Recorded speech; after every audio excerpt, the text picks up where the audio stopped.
Assalamu alaikum. Hormatly tuğanlar, dagы bir konspekt. Болгондо бул конспект bir лайфхак, жашоого bir жеңилдик үчүн пайдасы тие турган кеңеш.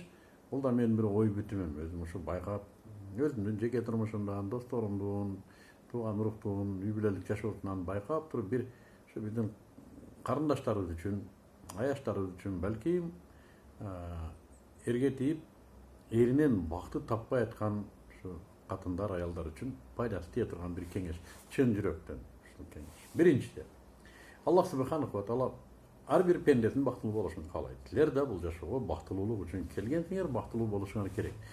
Бул эр акмак экен. Үйлөнүп атканда сени бактылуу кылам деп ойлобоптур. Ошо өзү бактылуу болом деп ойлогонбу? Сага эптеп үйлөнгөндөн кийин бүт айтканын кылбасаң жаман катынсың. Эмне, ушул бойдон өлүп кетиш керек белем. Сен ага төрөп берип атасың. Анын сасыган носкисин жууп атасың. Баары бир ал недовольный. Не кылыш керек?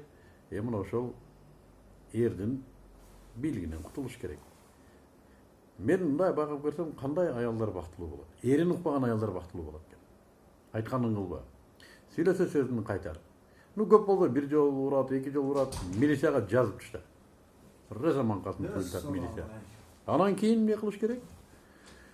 Андан кийин да айтканын кылба. Анын энесине вообще жаман мамиле кыл. Кайнеңби, что ал деле бирөөнүн аял болгон бир кезде, ал деле бир эркектин маңгасын куйлса керек. Анын да айтканын кылба. Кайын сиңдилериң менен мына ит мышыктай айтыш.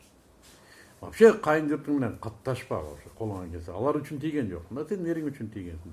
Кур'ан сүннөттө кайын журт жөнүндө эч сөз жок. Пайгамбарыбыздын да аялдары кайнесине кызмат өтөгөн эмес. Сүннөттө жок, ушинтип айт эриңе. Жок экен го де. Эриңди ыраазы кылам деп эч ойлобо. Ал ыраазы болбогон бүт твар. Эч качан ыраазы болбойт. Өзүң билгендей кыл. Сен бир жолу жашайсың. Карасаң бактылуу аялдар иште барат. Сен да иште көчөгө чыгып. Иштегенде да ошондой иштегинки эртең менен кетип туруп кечке чейин иште. Билесиңби, аялдар үчүн сонун иштер бар. Азыр ушундай иштер пайда болду, бука сое турган аялдар бар да, мындай фигуралары да эркектей болуп кеткен, муруттары чыга баштаган. Кечинде үйгө келсең, мына жанагы ийрейге мындай фигуралар чыккан аялдар бар го, атыр жыттанып турат. Сен кан жыттанып турасың. Тер жана кан, эркекче сүйлөгөндө кандай аяш деп колдорун кысып ушундай эркекче сүйлөйсүң. Сен менен аяштарың дагы аяш сиз эркексиз дей деп сүйлөшөт. Сонун эркек болуп каласың. Берки аялдар эмне? Алар эчтекени түшүнбөйт. Эрдин айтканын кылып, эрдин ыраазы кылам деп бүтөңдөп жүрүп, аларга теңел эмне болот? Алар бейишке чыга турган катындар.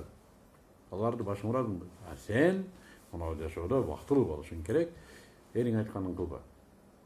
Кел да жатып ал. Эриң туугандарың менен да катташпа. Билет, мына жашоодо бир жакшылык нерсе бар.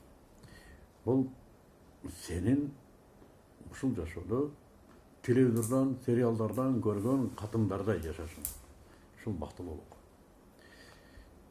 Жумалап жуунба. Кийимди да жууба. Чакпаса кой берсин. Чакпаса сен менен сүйлөшпөсүң. Кийин балдарың менен бөлүнүп алып, эриңди жаккелей бер. Билсин. Анын доору өтүп кетти. Бийлик сеники, балдарың чоңоюп калды. Коркпа, эчтеке кыла албайт. Эч нерсе кыла албайт. Жана алданба. Эриңди нараазы кылсаң, наркы дүйнөдө атаң дагы ушунан алып турат. Эч кабатыр болбо. Атаңа да жетип турат.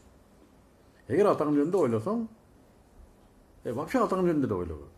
Эмне кыласың ойлоп? Намыс жөнүндө ойлоп эмне кыласың? Эл меним не дейт деп, не кыласың? Эл эмне сага бир нерсе берип коёбу? Десе дейт да. Ар кимдики өзүнө. Сен бактылуу болушуң керек. Ушундай аяштар. Укпагыла эриңерди. Айтканыңды кылбагыла. Сонун жашоо. Бул берки бейишке чыга турган аялдарга теңелбегиле. Ал аялдар дөдөбай башы иштебейт. Ушу бир эркектин кызматында жүрүп карып атат. Алар алгындай туура эмес аларга. Силердики туура. Иштегиле. Өмүр бою иштегиле. Тууган урук, эле журт, аброй, намус, дагы эмне? Эриңдин тамыры, кайын журт, Jönde vapşı oylaba. Özün baktılığı bolsan boldu. Mına şu maksat. İşeni koygolar. İyi baktılığı bolasın. Erkekçe. Şu.